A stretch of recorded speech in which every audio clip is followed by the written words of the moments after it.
Well, greetings, imagination connoisseurs. Once again, it is I, your Duke of Dope Discourse, your master of fun and wonder, your viceroy of verisimilitude, or, as John Campea has called me many times, your existential Mr. Rogers, Robert Meyer Burnett, and it is time for a John Campea Show mailbag. As everyone knows, during our live shows during the week, you can use the super chat and converse with us live on the air. But any other time, day or night, 24 hours a day, 7 days a week, you can send us a tip. The link is right down there below. Send us a tip. And if we deem your comment appropriate, we will include it in a mailbag. And either John will do it, I'll do it, we'll do it together. Either way, it's going to be fun. I am here today with my dogs, Gilbert and Tallulah. You might see them buzzing here below me. Hopefully they will not bark. But anyway, let's just jump right into it and see what you have to say. We start with Anonymous. Anonymous sends in a tip and says, "Greetings and salutations, Rob. Hey, how'd you know it was me? Do you keep in touch with the Free Enterprise cast? Great Trekkie Gen X classic." Well, I mean, far be it for me to argue with that, but I'll tell you. So for those of you who don't know, I wrote and directed a film that came out in 1999. I edited the film too, called Free Enterprise. It's kind of a forgotten cult classic, if I do say so myself. It starred Eric McCormack, Will from Will and Grace, William Shatner, Deborah Van Valkenburg, who you might remember from Too Close for Comfort, or The Warriors. She was in it, and the question is, do I keep up with the cast? I keep up with some of the cast, and when I can, more often than not, I love to check in with people. Phil Lamar, of course, I've kept in touch with. Shatner himself. Rafer Weigel, who actually played me. Eric McCormack, I've seen over the years. I've conversed with Jonathan Slavin on Twitter and social media. I think I ran into Jennifer Summerfield once at the farmer's market here in LA, but I was kind of bashful and I didn't know if it was her or not. So, but yeah, you know, when you make a movie, it's really intense when you're shooting it. But then when you're done, you know, it's hard to keep up with people. But the cast was huge, and hopefully I'll be able to do a remaster of the film this year and get it streaming. I appreciate the question, Anonymous. Another Anonymous sends in a tip and says, "Hey, John, Rob, why do you guys think the MCU only has sorcerers like Doctor Strange and Wong on Earth? Wouldn't other planets need them to fight off threats like Dormammu as well?" Dude, that is an incredible question. You know, obviously, the people that write history, the winners, write the history. And the history of the Marvel Cinematic Universe and the Marvel Comics Universe was written by us here on Earth. We're the documentarians.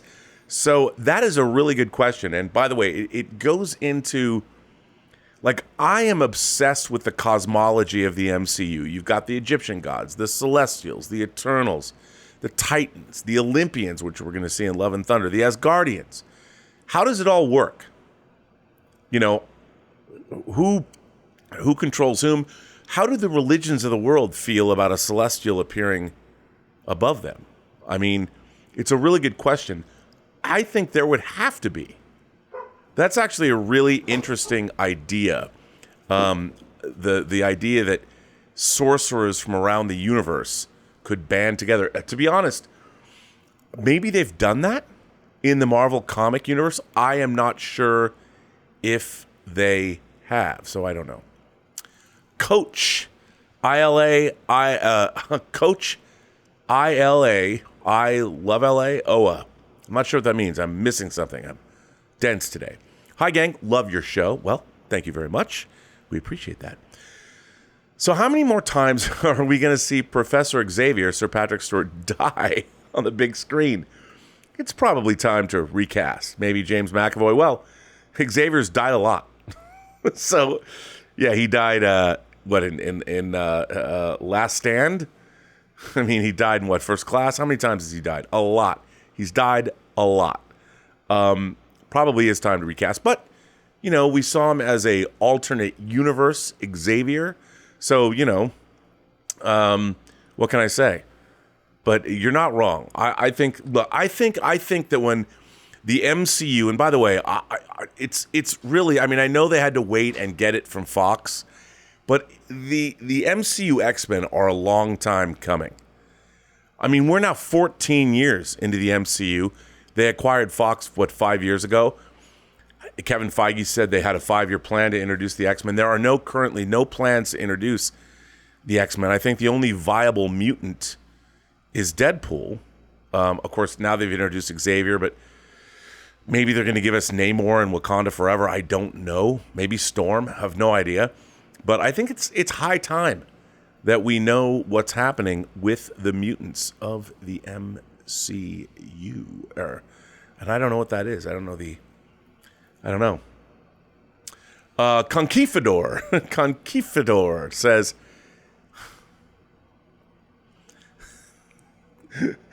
there are 4 universal truths in life: death, taxes, video game movies suck, and Rob's loose lips. Love Rob to death, though. Conquistador, you know what? I'm sorry. Again, you know, when you're live and you're trying to keep everything straight and like, what should I say? What should I not say? It's hard to keep it all straight. I mean, you want to be like today. I was talking about John Krasinski's Reed Richards. Even that's a spoiler. And when you say it in your mind, you're like, should he play Reed Richards? Should him and Emily Blunt play Reed Richards? Should he be directing? And you think to the fact that, you can't. It's tough. It's hard. But you know what? That's just an excuse. I need to do better. And Conquistador, I promise, I will try and do better. Cutter Hale sends in a tip and says, been trying to leave a super chat every day, but YouTube isn't allowing it to go through. Well, you sent us a tip. That's the next best thing. Have you seen The Offer? I'm really enjoying it so far. I also thought the Pentaverate wasn't bad. Curious as to your thoughts on both. Thanks, and bring on the filthy. I have watched the 4 episodes of The Offer, and I have to say, while I don't quite know how closely it skews to the truth. I've heard not so closely, but I don't care. The Godfather is my favorite movie, Godfather 1 and 2, and I'm really enjoying it. I think the cast is great. I mean, Matthew Good is Bob Evans. They need to just make a Bob Evans TV series. I mean, I'm thoroughly enjoying everything about it. It's so much fun. I'm glad you got to get through to us. Thank you for asking. Now, I haven't seen the Pentaverate, but I want to see it. I haven't heard anyone say anything about it. But, it's Mike Myers, and I hope it's better than The Love Guru, but he's been wanting to do this for a long time. It's a passion project of his, so I'm hoping it's great.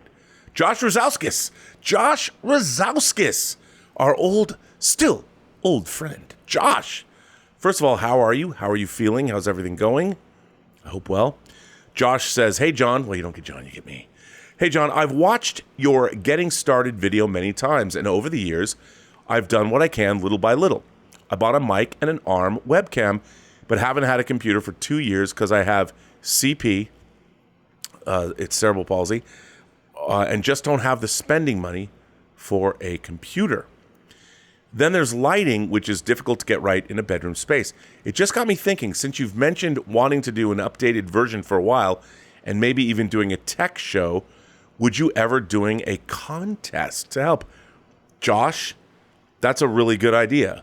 Like a contest for the John Campea Show to provide a web series starter kit that had a camera, lights, microphone. Now, I can't speak for John. I think that's a really good idea. Obviously, John posts in you can see in the scene descriptions or the episode descriptions, there's always a list of everything John uses. I think that's a great idea to run a contest to foster the next generation of content creators on YouTube. That's a really good idea, Josh, and I am going to ask about it. Oh, there's 3 of 3. Josh goes on to say, viewers who want to be YouTube and or podcast creators, thanks for all and the crew do. You are truly an inspiration. Josh, that's, again, a really good idea. I mean, I think one of the things that John has always said repeatedly, and one of the things I think that's most important to him, is to always make sure that the viewer experience gets better and better. I mean, you know, we moved into this new studio and he added the slider back again. We had it years ago at the stream, and I think the show looks great, better than ever, and that's what John likes to do. So it's not a bad idea.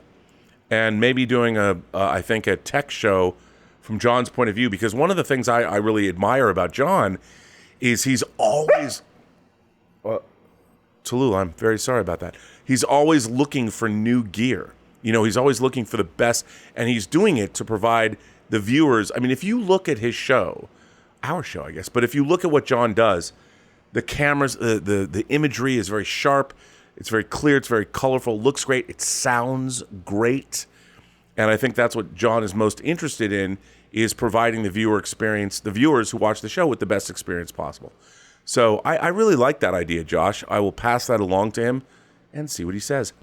Devin Meenan says, hey, John and Rob, I miss watching your show live, but I'm working all day, every day now. So for the time being, I'm glad I have this option. I saw Doctor Strange 2, and I really enjoyed it. But I'm sad to say it's not my top 10 favorite MCU films. I saw it twice, but I'm done with it. Haha. Well, you know, I kind of felt that way too. As an MCU movie, I thought it was fairly minor. However, I did enjoy it, like as a Doctor Strange horror movie. You know what it felt like to me? It felt like a really good summer annual. That's kind of how I felt about it. Hey guys, we want to take a second and thank the sponsor of this video, Harry's. Now take a look at me. When is the last time you saw me have this close and smooth of a shave? The answer is never, because I haven't been using the Harry's starter set until now. Using Harry's, I have gotten the most comfortable, smoothest shave that I've had in years, and that's no exaggeration. And right now, Harry's is giving their best offer to our viewers and listeners. First-time Harry's customers can redeem a starter set for just $3 at harrys.com/Campea. That includes a 5-blade cartridge, a weighted handle, foaming shave gel, and a travel cover to protect your blades on the go. That's a $13 value, all for just $3. Seriously, guys, why pay so much more for other products when Harry's prioritizes simple, quality craftsmanship at a fair price? And it is time to move on from blades that barely hold up, because with Harry's, guys who've tried it say that their 8th shave is just as sharp as their first. And you're going to have a really hard time finding other competitors that have a satisfaction rating as high as Harry's. And they're still offering a no-risk trial. You don't like your shave? No problem. It's on them. New look, same incredible offer. There's really never been a better time to give Harry's a try. Just go to harrys.com/Campea today and get your starter set for just $3. That's harrys.com/Campea. Devin Meenan goes on to say, I haven't got my tickets for Top Gun or Jurassic World 3 yet, even though I love the Jurassic World franchise and Top Gun. I will say overall, Jurassic World 3 is my more anticipated film versus Top Gun. However, I do trust your judgment, John, by saying how great it is, which can make more. Thanks. Well, good question, Devin. I would say this. I also was with John. We all saw it together in Vegas. Top Gun Maverick is, I called it a popcorn triumph. It's exactly why you want to go to the movies. And, you know, it's surprisingly poignant, a little bit melancholy as well. I thought it was a really great movie. As a film, I think it surpassed the original. It's not the pop culture confection that the original Top Gun was, but I thought it was a great film. I really loved everything about it. I thought it was terrific. But in terms of making more money, Jurassic World's going to make more money, Dominion, because it's more of a 4-quadrant movie. I can't see anyone under like 20 wanting to see Top Gun. But I'll tell you, every 5-year-old in the world is going to want to see Jurassic Park or Jurassic World Dominion. Because who doesn't want to see people getting eaten by dinosaurs? And even I, the young child in me, watching those dinosaurs run with horses across the Great Plains. Come on, man. That was amazing. Don J sends in a tip, says, hey, John and Rob, well, it's me. Have either of you gotten a chance to check out Tokyo Vice on HBO Max?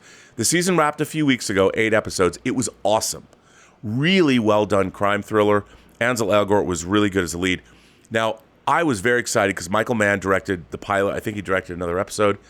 And I read the original book it was based on.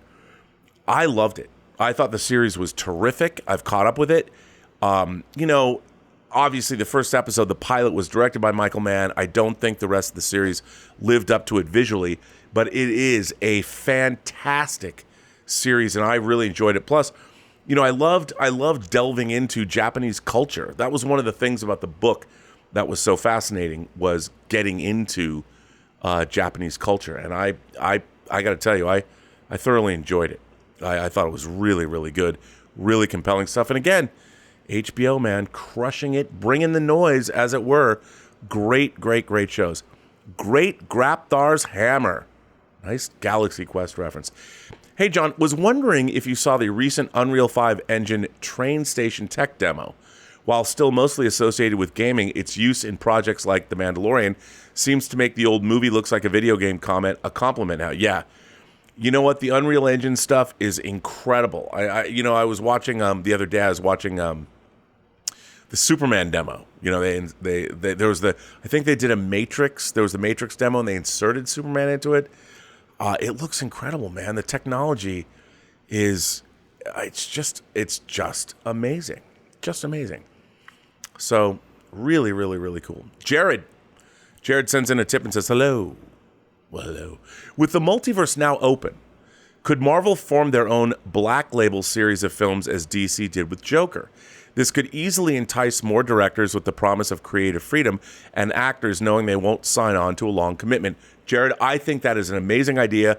I actually brought up the idea of making a Tom Cruise superior Iron Man movie after he finishes Mission Impossible 8. And, John pointed out, astutely so, that Tom Cruise has been, over the last decade, really controlling the movies he makes. But sometimes he does things like he plays Les Grossman in Tropic Thunder. And maybe he wants to have a little bit of fun. I would love to see a superior Iron Man movie, kind of like the What If stories. We got, 8 What If stories, and we got to see the different variants, different multiverse versions of our characters. Why not do one-off live-action films, like you said, Joker? I think that's a great idea.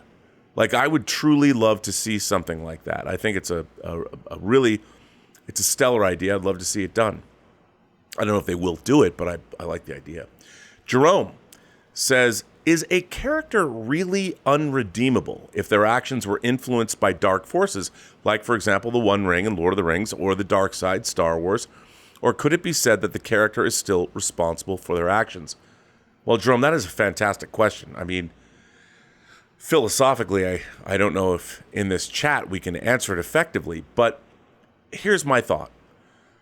Whenever there are dark forces depicted in entertainment, the way you said, the One Ring, or the dark side, or even the Dark Hold in Doctor Strange and the Multiverse of Madness, to me, it's a metaphor for being in the grips of some kind of addiction that leads you down a dark path. I mean, obviously, physically, if people are addicted to drugs or alcohol or sex or gambling, whatever they're addicted to, it leads them down. I'll tell you, I read, William Burroughs wrote a book that David Cronenberg actually adapted into a movie called Naked Lunch. And I read this book when I was in college.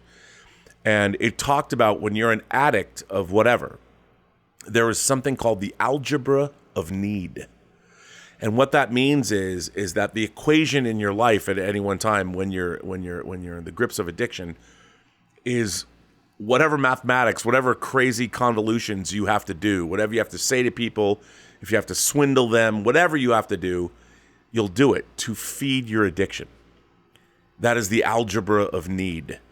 And the mathematics of need, whatever. But I always liked that idea. And I think that it applies to anybody that's under the sway of dark forces. They can't help themselves. They once you're in the thralls of the dark side, you have to feed that. No matter what, you have to do what it tells you to do. And to your detriment. And I think that anyone who's dealt with anyone in their family or friends or loved ones who are in the throes of addiction, you see it. It's tough. It's a tough thing. But are they responsible for their actions? I think to a certain extent they can't be completely absolved of their actions because ultimately you have to overcome it. And you can get all the help you want, but ultimately you have to overcome your demons. So yeah, they are responsible for their actions. We can forgive them but they ultimately are responsible for what they do. Now, they might need help, and it's up to us to decide if we can render that help or if they're deserving of our help. But, I mean, that's a tough call. Great question, Jerome. Jerome goes on to say, opinion on when a character attempts redemption, but the other characters don't forgive them, and the protagonist straight up murder them, like what happened to Boomer in the series finale of Battlestar Galactica when she saved the child she kidnapped. Well, Jerome, these are great questions. I mean, what you're delving into the moral ambiguity of right and wrong and justice and vengeance, and these have been fueling the imaginations of storytellers since people could paint images on the walls of caves. And I think, if you do something and you brazenly or wantonly or knowingly transgress, and you do something bad that hurts people, and Boomer she was a Cylon, and she hid that fact from loved ones. If you betray people like that, that kind of retribution, you never know what fuse you are going to light. And sometimes it might end in forgiveness, but many times it won't. And that's on you, man. You never know what's going to happen. So, I don't know. In my mind, honestly, if you're asking me, sometimes people have transgressed too far. They have gone beyond redemption. And it's probably best for everyone if vengeance is delivered. But of course, as James Bond said in For Your Eyes Only, the ancient Greeks, like Electra, said, before seeking revenge, you must first dig 2 graves. So I'll leave that up to you to decide. But really interesting questions, Jerome. I really appreciate that. Scott Brown says, sorry for going on a rant about Strange 2. If the MCU is going to use multiverse going forward, they need to establish rules like why some variants look all the same and some don't. How can characters travel through them? And how universes impact one another. Scott, I couldn't agree more. I think all flights of fantasy, science fiction, fantasy, horror, if you're going to start depicting realms where things are different than our realm, the physical world is changed, or there's a multiverse or whatever, you must define the rules of that world. And if you don't, it becomes the rules are what make it believable. I need verisimilitude, so give me those rules, have the characters act properly within that. And if they don't, well, it just doesn't work very well. I don't like it. Garden Variety Vagabond sends in 1 of 4. Hey, John and Rob. Hello, sir. I was just reviewing TV shows that have finished their run so far this year, and several jumped out at me. While some new shows failed to live up to expectations, Hawkeye and Boba Fett, I'm looking at you. Others, in my opinion, provided more than I had expected, and that is always a win. I agree. Here is my list in no specific order for anyone looking for a new show to binge. Mayor of Kingston, that show looks so great. Winning Time, The Rise of the Lakers. The Legends of Vox Machina, or Machina, like Due Ex Machina. The Legend of Vox Machina. Peacemaker, Reacher, Arcane, and Pam and Tommy. I agree with all of those, Garden Variety Vagabond. Not that there were not other good new shows. These, I felt, came out punching above their weight class. Hope someone finds one that hits their tastes. Plus, I personally enjoyed Cowboy Bebop, as I am a cyberpunk role player from the 80s, and it had that flavor I enjoyed. Well, Chris Carr also said that, and she's a big anime fan. So I'm with you 100%. I mean, I think, first of all, you have impeccable taste in streaming shows, and I agree with all of that. I think they're great shows, and well done. I can't argue with any of those. And I think, look, we are in a golden age of entertainment. The entertainment we're getting now is so good, and I'm just happy to be here when we're getting these kinds of shows. And I get excited seeing the kind of stuff that we're getting, because it's really, we're getting some great stuff. Cutter Hale says, so I went to purchase Jurassic Park on 4K today, and I saw that a movie called Smokin' Aces is also on 4K. By the way, I got both of those. I got Smokin' Aces and Jurassic Park. and I've never seen it. My uncle told me it's a fun movie, and since I'm a big Ryan Reynolds fan, I need to see it. Have you seen it before? Thanks. Bring on the filthy Cutter Hale. Yes, it was directed by the great Joe Carnahan, and it's about a bunch of assassins. And that's all I'm going to say. It is a hoot. You are going to like it. Chris Pine's in it. Wait till you see Chris Pine, unrecognizable. It is so much fun. I've heard this girl Dahlia that I follow. She lives in Montreal, that I follow on Twitter. She has a huge physical media collection. She actually got the Smokin' Aces disc, and she is a big fan. And she said it's an upgrade from the Blu-ray, that it looks fantastic. And I got to tell you, Joe Carnahan directed. I met him in 1997 at the IFFM, the Independent Feature Film Market. I saw his first movie, Blood, Guts, Bullets, and Octane. And he was really nice. He directed like the A-Team movie. He directed a great movie called Narc. He directed Narc. Great director. You will love Smoking Aces. And please report back and tell me if I'm wrong or not. The ABK sends in a tip and says, "Hey, John and Rob, it's me. Here's a fanboy wet dream of mine, an R-rated, fully visualized Scott Derrickson Constantine movie titled and marketed as it should be, Hellblazer. Think this would be a possibility, or will it just end up in or on HBO Max? Thoughts?" Well, look, man, Jamie Delano's original run of Hellblazer, I was a huge obviously John Constantine was created by Alan Moore in the pages of Swamp Thing. He appeared in Sandman and then his own comic, one of the early Vertigo comics. I am a huge John Constantine fan. I would love to see a Hellblazer movie done. I mean, I really would. Maybe Scott Derrickson would do that. Constantine with Keanu Reeves I liked it for what it was. It wasn't the Constantine from the comics that I wanted to see, but it was still pretty damn good. And I quite enjoyed it. I would love to see a Hellblazer movie. I mean, I really would. I think it'd make a great film. I'd love it. I would love it.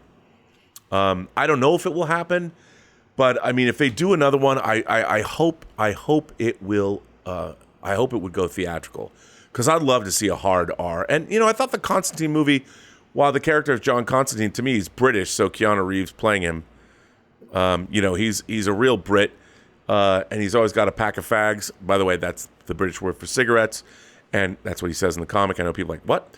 But that's what they call cigarettes. And he's always smoking, which you got to have him smoke. You got to have that. And I would love to see that hard-boiled British dripping. I mean, they kind of did it on Legends of Tomorrow and the Constantine TV show, which wasn't terrible. But I really would love to see the hard-bitten, burnt-out, seen too much, knows too much, cynical. A cigarette's always riding on his lower lip. I'd love to see that. And man, I don't know if it'll ever happen. Scott Derrickson, though, after seeing The Black Phone, he's the perfect director for it. I'm a huge Derrickson fan. He's great at the scares. Garrett sends in a tip and says, "The new Guardians ride at Disney World has opened, and Terry Crews makes an appearance, as well as a Celestial. Thoughts on him being the mystery character in Guardians of the Galaxy 3? Ooh. Maybe. I mean, I like Terry Crews a lot. I don't know if he'll be the mystery character in Guardians 3. I mean, I could see James Gunn doing that. I kind of got the idea. If Terry Crews was announced, it's not exactly the most, no offense to Mr. Crews, it's not exactly the most earth-shaking, it's not the most earth-shaking news in the world. I got the impression that it was somebody big. But look, I love Terry Crews, love to see him be in the movie. Maybe he's the new Drax. Who knows? I don't know. It's hard to say. But I'm into it. I'd totally do that. I don't know. I'm down.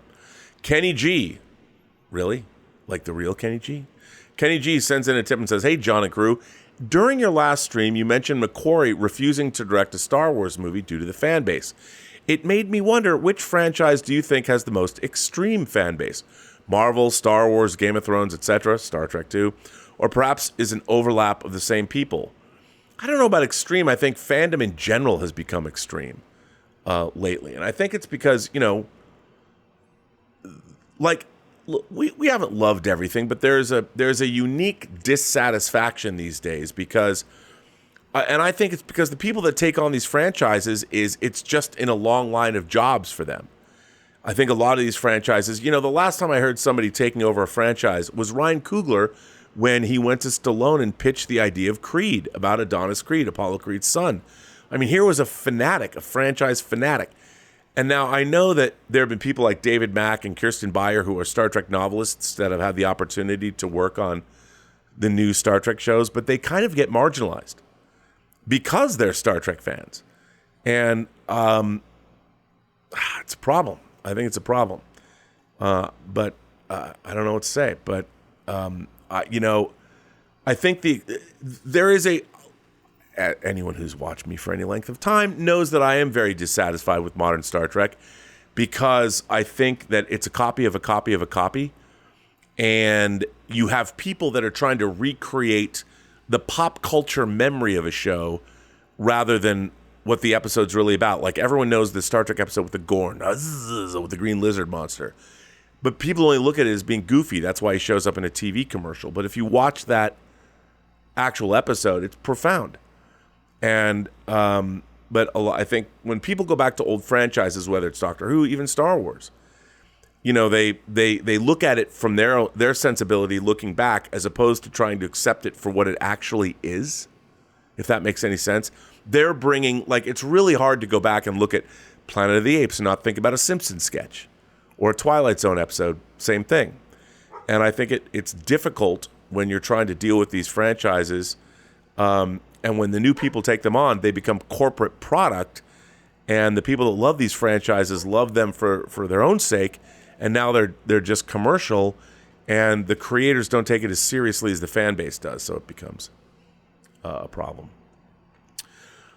David D says, what are your favorite movies that are about making movies? What a great question. There are so many.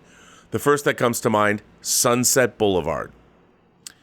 All That Jazz. The Player.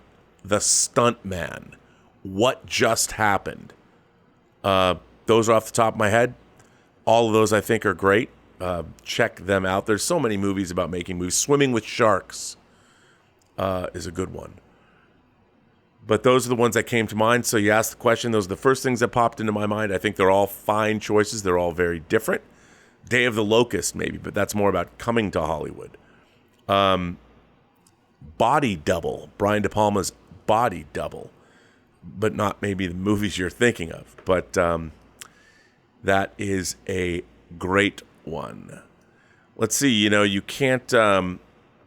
let's say AKB, it's you guys haven't been able to see the questions. I think I've been messing up the questions, but let's see if I can bring them down. But anyway, I apologize for that. I don't know why that I've run out of space.